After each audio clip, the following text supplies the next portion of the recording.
ನೀರು ನಿರ್ವಹಣಾ ಪ್ರಾಧಿಕಾರದ ಮುಂದೆ ರಾಜ್ಯ ಪ್ರಬಲವಾಗಿರ್ತಕ್ಕಂಥ ವಾದವನ್ನ ಮಂಡನೆ ಮಾಡಿದೆ. ಆದಾಗ್ಯೂ ಸಹ ತೀರ್ಪು ನಮ್ಮ ಪರವಾಗಿ ಬಂದಿಲ್ಲ. ಕಾವೇರಿ ಜಲಾಶಯಗಳಲ್ಲಿ ನೀರಿಲ್ಲ, ರಾಜ್ಯದಲ್ಲಿ ಬರಗಾಲ ತಾಂಡವವಾಡ್ತಾ ಇದೆ, ಅದನ್ನ ದಯವಿಟ್ಟು ಪರಿಗಣಿಸಬೇಕು ಅಂತ ವಾದ ಮುಂದಿಟ್ಟಿರ್ತಕ್ಕಂಥ.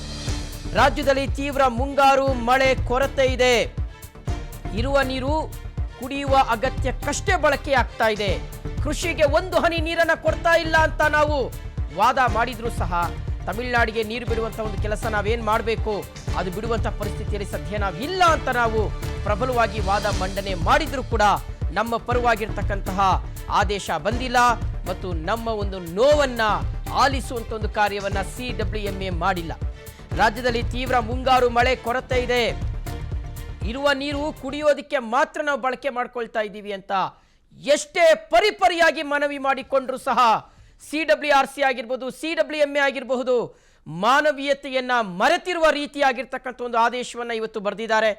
ನಿಜಕ್ಕೂ ಸಹ ಇದು ನಮ್ಮ ಹಳೆ ಮೈಸೂರು ಭಾಗದ ಮಂಡ್ಯ, ಮೈಸೂರು, ಚಾಮರಾಜನಗರ, ಬೆಂಗಳೂರು ಗ್ರಾಮಾಂತರದ ಜನ ಮುಂದಿನ ದಿನಗಳಲ್ಲಿ ಕುಡಿಯೋದಕ್ಕೆ ನೀರು ಸಿಗದೇ ಇರತಕ್ಕಂತಹ ಒಂದು ಪರಿಸ್ಥಿತಿಯಲ್ಲಿ ನಾವು ಬದುಕಬೇಕಾಗುತ್ತೆ ಅನ್ನುವ ಒಂದು ನೋವಿನ ವಿಚಾರ ಗೊತ್ತಾಗ್ತಾ ಇದೆ. ವೀಕ್ಷಕರೇ, ಇನ್ನೂ ಬೇಸಿಗೆ, ಈಗ ಮಳೆಗಾಲದಲ್ಲೇ ನಾವಿಷ್ಟೆಲ್ಲ ಒದ್ದಾಡ್ತಾ ಇದ್ದೀವಿ, ಹೋರಾಟ ಮಾಡ್ತಾ ಇದ್ದೀವಿ, ಬಾಯಿ ಬಡ್ಕತಾ ಇದ್ದೀವಿ. ಇನ್ನು ಬೇಸಿಗೆ ಬಂದ್ಬಿಡ್ತು ಅಂದರೆ ಏನು ಗತಿ? ಈ ಸಲ ಕರ್ನಾಟಕದ ಪರಿಸ್ಥಿತಿ ಏನು ಅಂತ ಗೊತ್ತಾಗ್ತಾ ಇಲ್ಲ. ದೇವರೇ ಕಾಪಾಡ್ಬೇಕು ಕರ್ನಾಟಕನ.